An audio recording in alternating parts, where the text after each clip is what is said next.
Yeah, I know what I'm talking about. Yeah. People got wicked minds. And I believe some of the wicked minds starts from books, it starts from TV shows. Peep shows. See, back there in Noah's days, and back in Lot's days, they didn't have the technology we have today.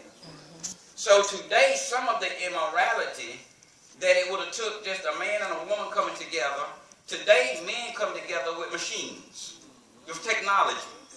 I know what I'm talking about here. There's something that's entered the mind of man because of his brilliance of mind. He's created things that man is using to do ungodly things. Amen. Y'all not quiet on that. Amen. Right. Yeah. And the thing about it is, man is not satisfied. The more he makes that man will use for ungodly purposes, the more he becomes satiated of it. He got to have more. It's got to be stronger. That's why drugs, take a drug and then you got to have a greater drug. And most of the time around these immorality of sexual things, there's drugs being taken. People are now entering into a world with hallucinogens. They're entering a world of the mind where they're seeing things. Oh my God. You know the thing about it, church people said they don't even know what's happening. Most of them don't even know what's happening because if you do live for the Lord, and let's say you basically keep your mind shut off to what you see out here, you won't know what's going on. Amen. So when you meet some of these people and they are bound, and you wondering why they bound, why they bound, why Dexter, why you go out on that street and get that person saved but can't get them to the house of God? That's right. Yes, sir. Why? Y'all know it, don't you? This is not something just happening. There's a reason why they can't get to the house of God. There's something going on in their mind.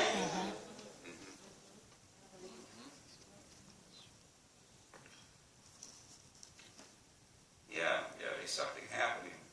I mean, when a person go right back to that house and it's in their house, Jesus, they cannot play with the devil or play with ungodliness. They can't play with that stuff. They must throw it away. They must get rid of it. The Bible said be separate. You got to be separate. If you don't be separate, the same thing that had you will continue to keep you.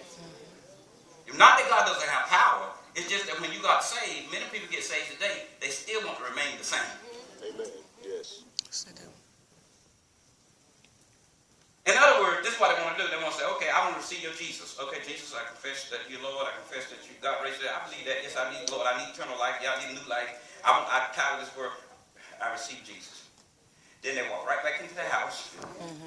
They cut the same TV on, look at the same stuff. That's right.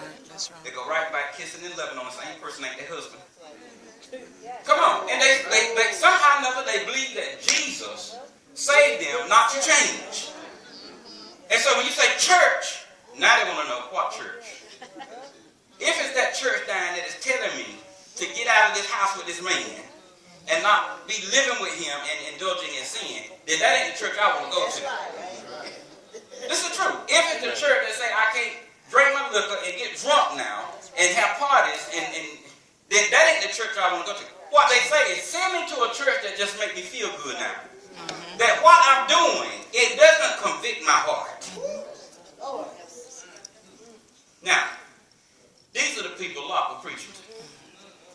When the imagination of the mind was so wicked that every thought was continually evil, Noah preached to these people 120 years, and not one of them people would believe him. Why? Because they felt they were safe, just like they were. They say, well, it ain't never rained. Oh, foolish man out here building this ark.